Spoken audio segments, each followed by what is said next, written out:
Salmon মাছের মাথা দিয়ে আমি মুগ ডাল দিয়ে রান্না করব। সো এই রেসিপিটা আমি আমার স্টাইল করি। আমার ভালো সুন্দর খানা খেতে অনেক পছন্দ।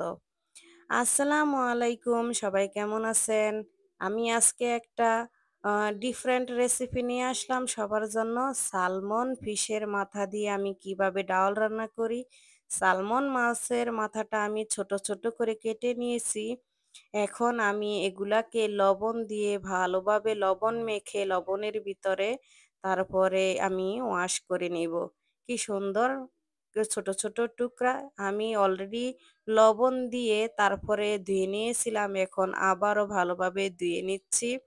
ধোয়া হয়ে গেলে আমি এখানে লবণ আর হলুদের গুঁড়া মেখে তারপরে গরম তেলের ভিতরে ছেড়ে আমি একটু ফ্রাই করে নিব। ভালোভাবে আমি ফ্রাই করব না, জাস্ট হালকাভাবে একটু ফ্রাই করব যেন মাছটা দেখতে একটু ভালো লাগে আর খেতে যেন সুস্বাদু হয়। এমনিতেই সালমন ফিশের মাথা অনেক সুস্বাদু, অনেক টেস্টি, কোনো মাছের গন্ধ থাকে না ভেজে নিলে। আর সালমন ফিশে গন্ধ হয় না। সালমন ফিশ অনেক সুস্বাদু একটা ফিশ, সবার পছন্দের, দামি একটা ফিশ।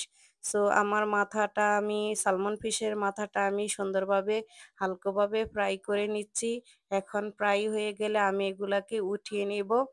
সেম ফিশ ফ্রাই করা তেলের ভিতরে আমি আদা, পেঁয়াজ কাটা, রসুন কাটা আর হইলো কাঁচামরিচ কেটে রেখেছিলাম, ওগুলো এখন আমি ফ্রাই করে নিচ্ছি। একটু ব্রাউন কালার হয়ে গেলে আমি এখানে লবণ অ্যাড করব, আদা রসুন অ্যাড করে দিব। আমি ডিফারেন্ট স্টাইলে আজকে একটু রান্না করব। এই আদা দিলাম, লবণও ১ চামচ দিয়ে দিছি। এখন এগুলাকে ফ্রাই করে আমি হলুদের গুঁড়া আর জিরার গুঁড়া, ধনিয়ার গুঁড়া অ্যাড করব।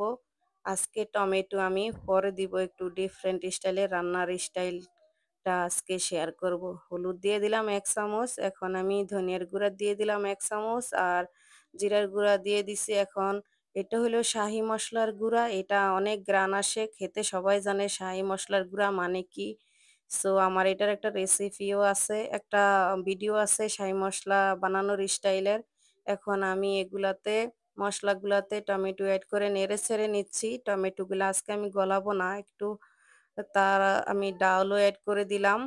ডাউলটারে ভালোভাবে নেড়ে ছেড়ে তারপর আমি একটু পানি অ্যাড করে দিব।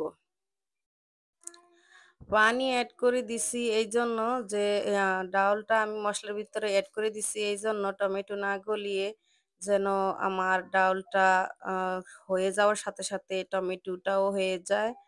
আর আমার যেন টাইমও বেশি না লাগে। একটু পরিমাণ মতো পানি অ্যাড করে দিয়ে আমি ঢাকনা দিয়ে রেখেছিলাম। এখন আ পানিগুলো টেনে গেছে, ডাউলটাও একটু কষানো হয়ে গেছে। সো এখন আমি যে ফ্রাই করা সালমন ফিশের মাথাটা আমি এই ডালের সাথে এড করে একটু নেড়ে-চেড়ে তো আবারও ৫ মিনিটের জন্য আমি ঢাকনা দিয়ে রাখবো। এই যে আমার ফ্রাই করা সালমন ফিশের মাথা, এখন আমি ডালের সাথে এড করে দিচ্ছি।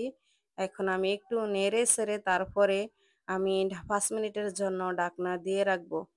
আমার নাড়াচাড়া করা হয়ে গেছে। এখন আমি ঢাকনা দিয়ে রাখছি। পরে ৫ মিনিট পরে আমি চলে আসবো আবারও আ পানি এড করে দেওয়ার জন্য।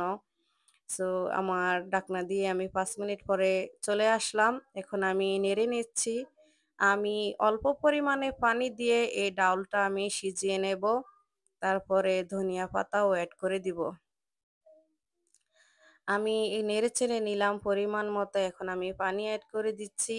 আমি অল্প পরিমাণে পানি দিচ্ছি এইজন্য কারণ আমি চুলার আঁচ কমিয়ে ডাউলটা সময় লাগিয়ে সিজাবো যেন খেতে সুস্বাদু হয়।